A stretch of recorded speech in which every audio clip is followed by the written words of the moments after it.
o exército brasileiro perdeu 3 vezes. 3 vezes com soldados fardados, rifles modernos e oficiais formados na academia militar. 3 vezes derrotado por homens descalços no meio do sertão baiano. Na quarta tentativa, o governo reuniu a maior força militar já mobilizada em solo nacional desde a Guerra do Paraguai. 2 generais, canhões, 12.000 soldados vindos de 17 estados. E quando finalmente venceram, fizeram algo que a história oficial preferiu não ensinar nas escolas. Isso aconteceu no Brasil, em 1897, e quase ninguém sabe a história completa. Pensa comigo por um segundo. Você já ouviu falar em Canudos, talvez na aula de História do Ensino Médio, uma linha no livro didático, um nome no mapa do Nordeste. Mas o que te contaram foi isso. Havia um fanático religioso no sertão, o povo seguia ele cegamente, e o exército teve que intervir. Essa versão existe, ela foi cuidadosamente construída, e ela é, em grande parte, mentira. A história real de Canudos é a história de uma comunidade que funcionava, que cresceu, que prosperou enquanto o Brasil ao redor dela afundava na miséria pós-escravidão. E foi exatamente isso que assustou quem estava no poder. Para entender o que aconteceu em Canudos, você precisa entender o Brasil de 1893. A escravidão tinha sido abolida 5 anos antes. 5 anos. Os homens e mulheres que passaram a vida inteira trabalhando de graça foram libertos sem uma política de acesso à terra, sem indenização, sem nada. A maioria foi para as fazendas como trabalhadores pagos com salários de fome. Outros foram para as cidades, onde não havia emprego. Muitos foram parar no sertão, onde pelo menos o sol e a seca tratavam todo mundo igual. A República tinha sido proclamada em 1889, mas para o nordestino pobre, a República era só uma palavra nova para a mesma exploração de sempre. Os coronéis continuavam donos da terra, os impostos continuavam sendo cobrados, e a seca continuava matando. Foi nesse contexto que um homem chamado Antônio Vicente Mendes Maciel começou a caminhar. Ele não nasceu líder, nasceu em 1830 no Ceará, numa família de classe média que foi perdendo tudo ao longo dos anos. O pai morreu cedo, a mãe abandonou a família, ele se casou, mas a esposa o trocou por outro homem, um escândalo público que o acompanhou durante décadas. Aos 40 anos, Antônio Maciel era um homem destruído pela vida pessoal, mas em vez de parar, ele começou a andar. As pessoas começaram a chamá-lo de conselheiro, o que dava conselho, o que orientava. Ele não fundou uma religião, pregava o catolicismo que o povo já conhecia, mas no idioma que o padre da cidade grande nunca usou, o idioma dos que não têm nada. Em 1893, Antônio Conselheiro chegou a uma região do sertão baiano chamada Canudos, às margens do rio Vazabarris. O lugar era quase abandonado, uma fazenda decadente, algumas casas de taipa, poeira e silêncio. Em 2 anos, tinha virado cidade. Os que chegavam primeiro avisavam os parentes avisavam os vizinhos, ex-escravizados que não tinham para onde ir, indígenas das etnias Cabé, Quiriri e Tuxá, sertanejos que tinham perdido a terra para o latifúndio, viúvas, órfãos, trabalhadores sem emprego. Todos encontravam o mesmo lugar, Belo Monte, como o conselheiro chamava o arraial. Belo Monte não funcionava como as cidades ao redor. Não havia proprietário da terra. Quem chegava construía. Quem construía ficava. Não havia imposto interno. O que a comunidade produzia era dividido. O arraial desenvolveu comércio próprio, curtume de couro, produção de farinha, artesanato, uma economia local que funcionava sem depender dos fazendeiros da região. E isso foi o problema. Os trabalhadores que antes serviam nas fazendas por salários miseráveis agora tinham outro destino possível. A mão de obra estava indo embora. Os coronéis perceberam o que estava acontecendo e foram reclamar com o governo estadual. Antes de qualquer acusação política, antes de qualquer rumor sobre monarquia, o conflito de Canudos começou como um problema econômico para quem explorava o trabalhador pobre do sertão. Mas Canudos continuou crescendo. Em 1896, o arraial tinha se tornado o segundo maior centro urbano do estado da Bahia. Dezenas de milhares de sertanejos viviam lá. Uma cidade construída do zero, por gente que o Brasil oficial tinha descartado. Nenhuma escola do país vai te ensinar isso com esse enquadramento. O estupim da guerra veio de uma encomenda de madeira. Em outubro de 1896, comerciantes de Canudos tinham comprado madeira de construção numa cidade vizinha chamada Juazeiro. A madeira foi paga, separada, pronta para ser entregue. O juiz de Juazeiro, com medo de uma reação dos sertanejos, se recusou a entregar a encomenda.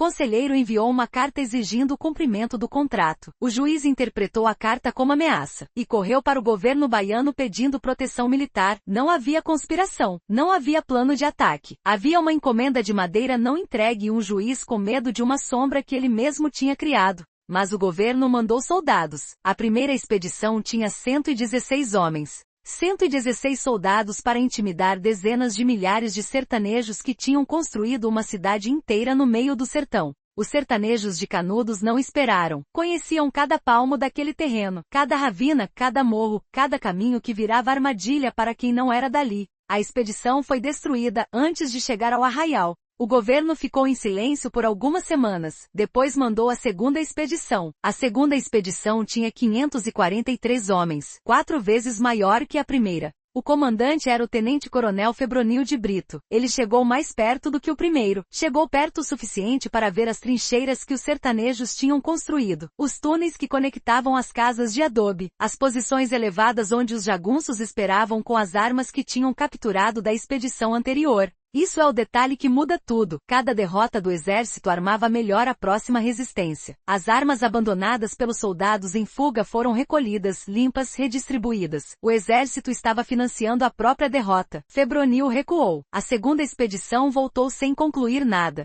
No Rio de Janeiro, os jornais enlouqueceram. A República tinha apenas 7 anos de existência. Era frágil, instável, cheia de facções disputando o poder. E agora 2 humilhações militares seguidas, no sertão da Bahia, contra camponeses. A imprensa republicana precisava de uma explicação que não fosse a mais óbvia, que o exército tinha subestimado os sertanejos. A explicação que encontraram foi mais conveniente. Canudos era uma conspiração monarquista. Antônio Conselheiro queria restaurar o império. Os ingleses estavam financiando a resistência. Os fazendeiros monarquistas do interior planejavam derrubar a república de dentro. Não havia uma prova sequer para qualquer dessas acusações. Mas a história foi repetida tantas vezes que virou verdade para quem lia os jornais no Rio e em São Paulo. Para a terceira expedição, o governo escalou de forma deliberada. O homem escolhido foi o coronel Antônio Moreira César, não por acidente. Moreira César tinha um apelido que circulava em rodas militares, corta-cabeças. Ele tinha ganho esse nome na Revolução Federalista em Santa Catarina, anos antes, quando mandou executar mais de 100 prisioneiros sem julgamento. Homens já rendidos, já capturados, mortos por ordem. Esse era o homem que o governo federal escolheu para resolver Canudos. A mensagem era clara, mesmo que ninguém dissesse em voz alta. Desta vez, não era para recuar.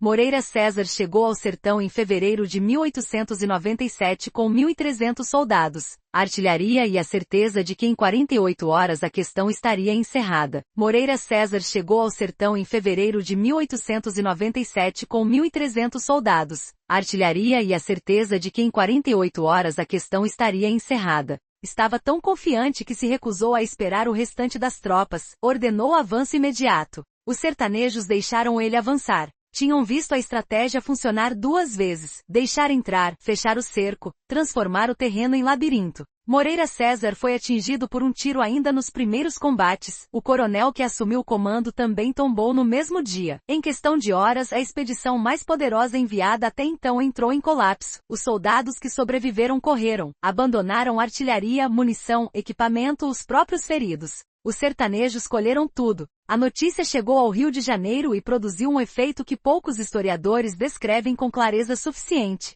A cidade entrou em pânico. Multidões saíram às ruas. Jornais que defendiam posições monarquistas foram atacados. Um editor foi assassinado. Propriedades foram incendiadas. O governo, que tinha fabricado o medo de uma conspiração monarquista para justificar a guerra, agora colhia o que tinha plantado. O pânico que criou com mentiras se transformou em violência real nas ruas da capital. E em Canudos, os sertanejos descalços tinham acabado de derrotar o exército brasileiro pela 3ª vez. O governo federal não podia admitir o que tinha acontecido. 3 expedições, 3 derrotas. Um coronel famoso por execuções em massa, morto no sertão da Bahia por homens que os jornais chamavam de fanáticos ignorantes. A humilhação era grande demais para ser explicada com honestidade. Então o governo fez o que governos fazem quando não conseguem explicar, ampliou a narrativa do inimigo. Canudos não era mais um arraial rebelde, virou uma ameaça existencial à república, uma conspiração internacional, uma prova de que a monarquia ainda tinha raízes no interior do Brasil e usava os pobres como soldados sem que eles soubessem. Essa versão não tinha nenhuma prova, mas tinha algo muito mais poderoso: os jornais. Os grandes jornais do Rio de Janeiro e de São Paulo abraçaram a narrativa sem questionar. Não era ingenuidade, era interesse. A imprensa republicana tinha apostado tudo no novo regime. Admitir que uma comunidade de sertanejos pobres resistia ao exército por princípios próprios significaria admitir que a República tinha um problema interno muito mais sério do que um inimigo externo. Era mais fácil, e muito mais vendável, transformar Canudos num perigo. E o público acreditou, porque o público só tinha acesso ao que os jornais publicavam. E a quarta expedição foi diferente de todas as anteriores em escala, em armamento e em intenção. O governo federal não mandou apenas soldados desta vez, mandou um sinal. 2 generais comandando juntos, canhões Krupp de longo alcance, milhares de soldados mobilizados de 17 estados, uma operação logística que o Brasil nunca tinha montado em tempo de paz em solo nacional. O objetivo declarado era pacificação, o objetivo real era que não sobrasse nada de pé. Enquanto a quarta expedição se preparava no Rio de Janeiro, dentro de Canudos o tempo estava acabando de outra forma. Antônio Conselheiro adoeceu. Décadas de caminhada pelo sertão, anos de liderança sob pressão constante, o peso de dezenas de milhares de pessoas dependendo de cada decisão sua. O corpo cobrou a conta. Ele morreu em 22 de setembro de 1897. A causa exata ainda é disputada pelos historiadores, alguns registros mencionam ferimentos, outros falam de doença. O fato é que Conselheiro não viveu para ver o fim daquilo que tinha construído. Ele morreu enquanto os canhões ainda não tinham chegado. A quarta expedição começou o cerco em julho de 1897. Desta vez não havia possibilidade de repetir a guerrilha que destruíra as 3 anteriores. O exército chegou de múltiplos lados ao mesmo tempo, cortou as rotas de abastecimento, instalou artilharia nas alturas ao redor do arraial. Os sertanejos resistiram assim mesmo, com os rifles capturados nas expedições anteriores, com as trincheiras escavadas ao longo de anos, com o conhecimento de cada viela, cada parede de adobe, cada ângulo que dava cobertura. A resistência durou meses. Outubro de 1897 estava chegando e Canudos ainda não tinha caído. O exército começou a usar os canhões de forma sistemática. Canudos era uma cidade densa, com casas coladas umas às outras, becos estreitos, a grande igreja de Belo Monte no centro. Os sertanejos defendiam cada casa como se fosse uma fortaleza separada. Para cada quarteirão tomado, o custo em baixas militares era alto. Os generais passaram a usar a artilharia não para cobrir avanços, mas para demolir diretamente, casa por casa, quarteirão por quarteirão. O arraial foi sendo destruído enquanto ainda havia gente dentro. Havia uma prática que ficou conhecida como gravata vermelha. Prisioneiros já rendidos, homens que tinham se entregado ou sido capturados feridos, eram executados. O método era o corte de garganta. Isso está documentado. Não é interpretação histórica. É relato de testemunha, registrado em 1899. A imprensa nacional dizia que o exército combatia inimigos da República. A realidade no campo era que soldados executavam prisioneiros incapacitados. Quase toda a população de Canudos foi morta ou capturada durante a quarta expedição. Estimativas históricas apontam entre 20 e 25 mil mortos ao longo de todo o conflito. Não existe um número preciso. Ninguém contou os corpos de forma sistemática. E essa imprecisão não é um acidente da história, é parte dela. Um governo que conta seus mortos reconhece seus mortos. O Brasil de 1897 não contou. Os registros militares eram fragmentados, incompletos, às vezes deliberadamente vagos. Ninguém sabe ao certo quantas pessoas morreram em Canudos porque ninguém achou importante registrar. Em outubro de 1897, as últimas casas do arraial caíram. O exército incendiou o que a artilharia não tinha destruído. 5.200 casas, segundo os registros que existem. Uma cidade inteira, construída ao longo de anos por dezenas de milhares de pessoas, apagada em semanas. O rio Vazabarris corria entre as ruínas. Os soldados que sobreviveram voltaram para seus estados como heróis da República. 6 dias depois do fim dos combates, uma patrulha encontrou o corpo de Antônio Conselheiro. Ele tinha sido enterrado pelos próprios sertanejos semanas antes, uma sepultura simples dentro do que ainda restava da igreja de Belo Monte. Os soldados desenterraram o corpo. O que fizeram a seguir é o detalhe que os livros didáticos nunca vão incluir. No dia 6 de outubro de 1897, a cabeça de Antônio Conselheiro foi separada do corpo exumado e transportada até Salvador. O destino era a Faculdade de Medicina da Bahia. A justificativa era científica. A frenologia, corrente influente no final do século XIX, defendia que traços de loucura e fanatismo podiam ser lidos diretamente na forma do crânio. Os médicos queriam encontrar a prova física de que ele era, por natureza, um degenerado. Era a ciência racista da época, tratada com toda a seriedade acadêmica que o período permitia.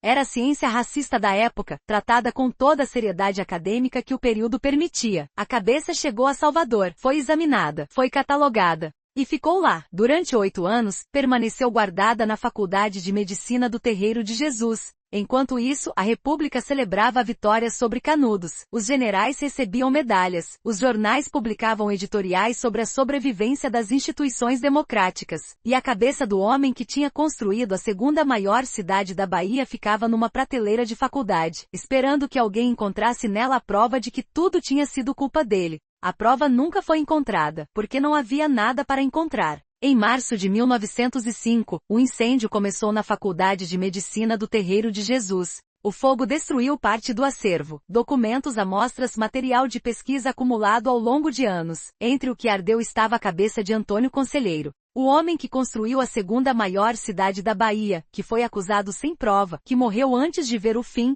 não deixou nenhuma imagem em vida. A única fotografia que existe dele é a da sua exumação, e agora, o último vestígio físico de sua existência tinha desaparecido em chamas. Havia um jornalista que tinha ido até Canudos ver com os próprios olhos. Euclides da Cunha era engenheiro e repórter. Tinha 30 anos, formação militar e convicções republicanas firmes quando embarcou para o sertão baiano como correspondente do jornal O Estado de São Paulo. Ele foi acreditando na versão oficial. Esperava encontrar fanáticos perigosos, uma ameaça que justificasse a resposta do Estado. O que encontrou foi outra coisa. Euclides passou 3 semanas no local durante a 4ª expedição. Viu os combates, viu os mortos, viu o que o exército fazia com os prisioneiros capturados. Quando voltou, escreveu um livro que mudou a literatura brasileira. Os Sertões, publicado em 1902, não era uma celebração da vitória militar, era uma acusação. Euclides descreveu a campanha como, nas suas próprias palavras, um crime, uma guerra que o Brasil travou contra sua própria gente, contra homens que nunca foram integrados à nação, que nunca receberam educação, terra ou oportunidade, e que foram exterminados quando ousaram construir algo próprio.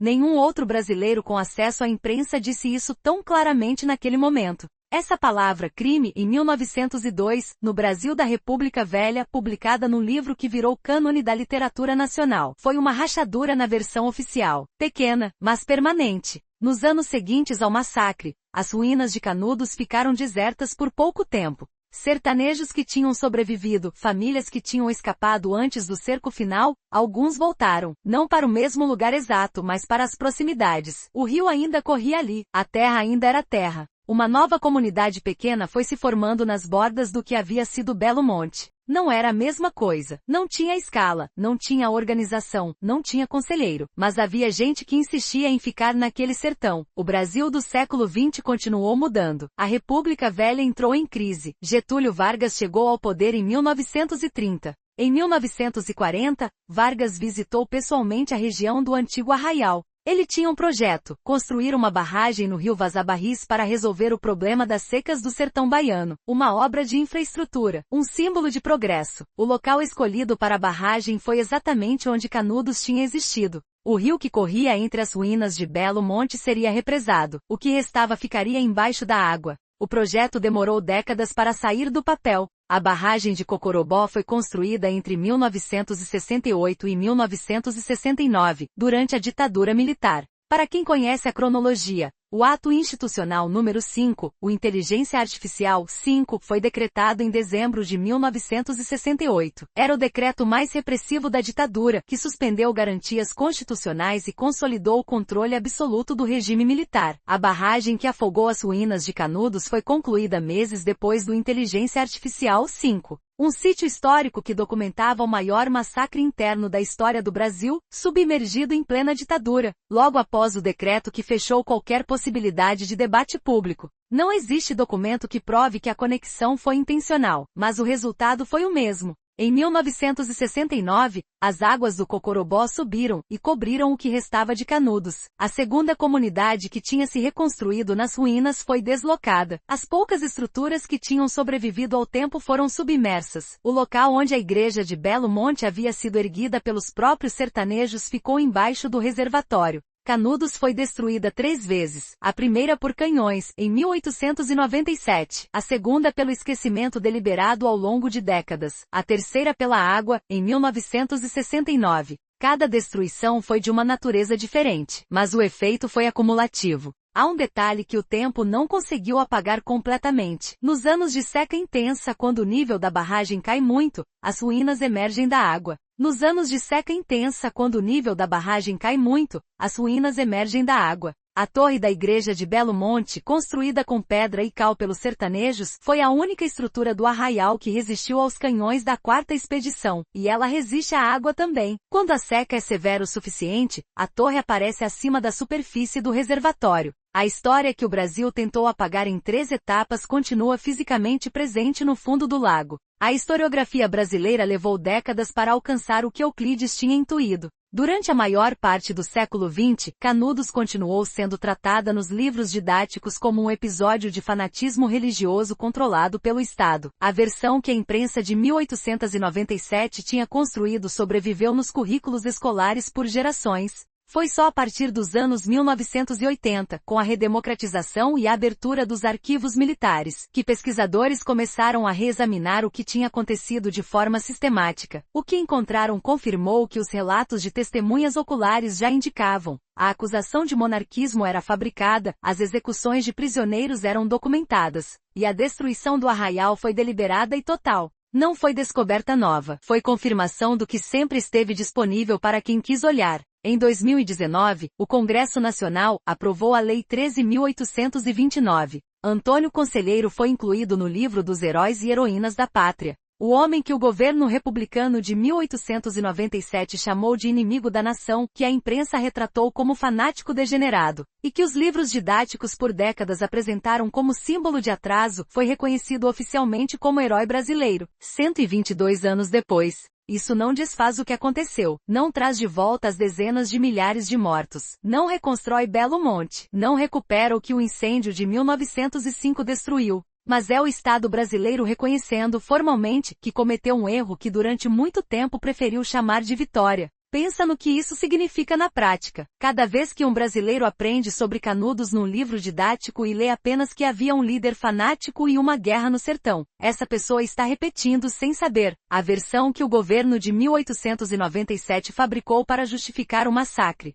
A mentira sobreviveu por mais de um século nos currículos escolares, não porque ninguém soubesse a verdade, porque a versão oficial era mais conveniente de ensinar. Mas há algo que nenhuma versão oficial conseguiu apagar completamente. O nome. Canudos ainda existe como município no sertão baiano, uma cidade nova construída nas proximidades do reservatório, que recebeu o nome do arraial destruído, e o Parque Estadual de Canudos preserva parte da região onde Belo Monte ficava. A memória não foi enterrada de vez, ficou suspensa, esperando o momento em que o Brasil tivesse coragem de olhar para ela de frente. Nos anos 1980, pesquisadores, historiadores e movimentos sociais do campo retomaram Canudos não como curiosidade histórica, mas como espelho. O Movimento dos Trabalhadores Rurais Sem Terra, fundado em 1984, adotou Canudos como referência simbólica de resistência pela terra. Não por acaso, a luta central de Belo Monte, o direito de construir e habitar sem ser varrido pelo latifúndio, continuava sendo a luta de milhões de brasileiros quase um século depois. Canudos não era passado, era espelho. A pergunta que Canudos coloca para o Brasil de hoje não é sobre 1897. É sobre o que esse país repete quando ninguém está prestando atenção. Quando uma comunidade periférica constrói algo que funciona e incomoda quem lucra com a miséria dela. Quando o Estado responde com força antes de responder com diálogo. Quando a imprensa cobre o conflito a partir da perspectiva de quem tem poder de pautar. Quando os mortos do lado mais fraco ficam sem número, sem nome, sem registro. Esses padrões não morreram com o século XIX. Há uma pergunta que fica depois de conhecer essa história inteira. Por que o Brasil não fala mais sobre Canudos? Não é falta de importância. É o evento mais letal de conflito interno na história do país. Não é falta de documentação. Os Sertões foi publicado em 1902 e nunca saiu de circulação. Não é falta de relevância cultural. Canudos ressoa diretamente com debates que o Brasil tem até hoje sobre desigualdade, violência de Estado e identidade regional. A resposta mais honesta é a mais desconfortável, porque a história de Canudos exige que o Brasil encare, sem eufemismo,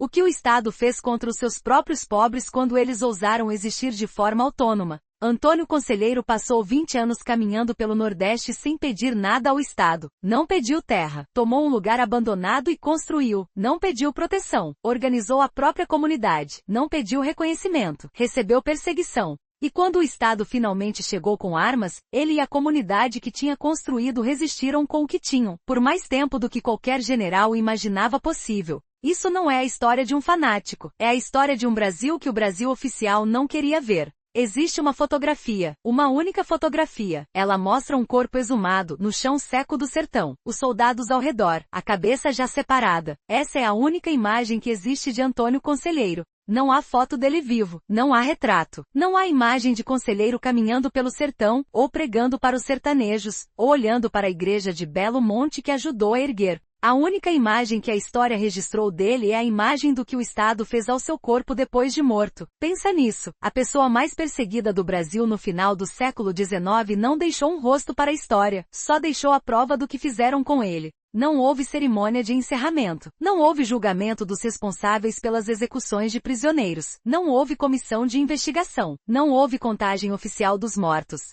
O governo declarou vitória, distribuiu medalhas e esperou que o tempo fizesse o resto. E por décadas, o tempo fez. Mas o sertão tem uma memória própria que não depende de arquivo oficial. As famílias descendentes dos sobreviventes de Canudos carregaram a história de geração em geração, nas conversas de fim de tarde, nas canções de viola, no modo de falar sobre a terra e sobre o Estado. Essa memória oral sobreviveu às décadas de silêncio oficial, sobreviveu à barragem de 1969, sobreviveu aos livros didáticos que contaram a versão errada. Quando os pesquisadores chegaram nos anos 1980 para reconstituir o que tinha acontecido, encontraram comunidades no interior da Bahia que já sabiam, que nunca tinham esquecido. A diferença entre a versão oficial e a memória do sertão é a diferença entre duas perguntas. A versão oficial perguntava, como o governo derrotou a ameaça monarquista? A memória do sertão perguntava, por que o governo matou a nossa gente? Essas duas perguntas nunca tiveram a mesma resposta, e por muito tempo, só uma delas tinha espaço nos livros. Em 1997, no centenário do massacre, cerimônias oficiais foram realizadas em Canudos. O governo federal reconheceu publicamente o evento como tragédia nacional. Historiadores, descendentes de sobreviventes e representantes do Estado estiveram no mesmo lugar, diante do reservatório que cobre as ruínas. Não foi reparação, não foi julgamento, mas foi o primeiro reconhecimento oficial em escala nacional de que o que aconteceu em 1897 não foi uma vitória, foi um crime, a mesma palavra que Euclides da Cunha tinha usado 95 anos antes. 22 anos depois, em 2019, veio a lei que incluiu o Conselheiro no livro dos heróis.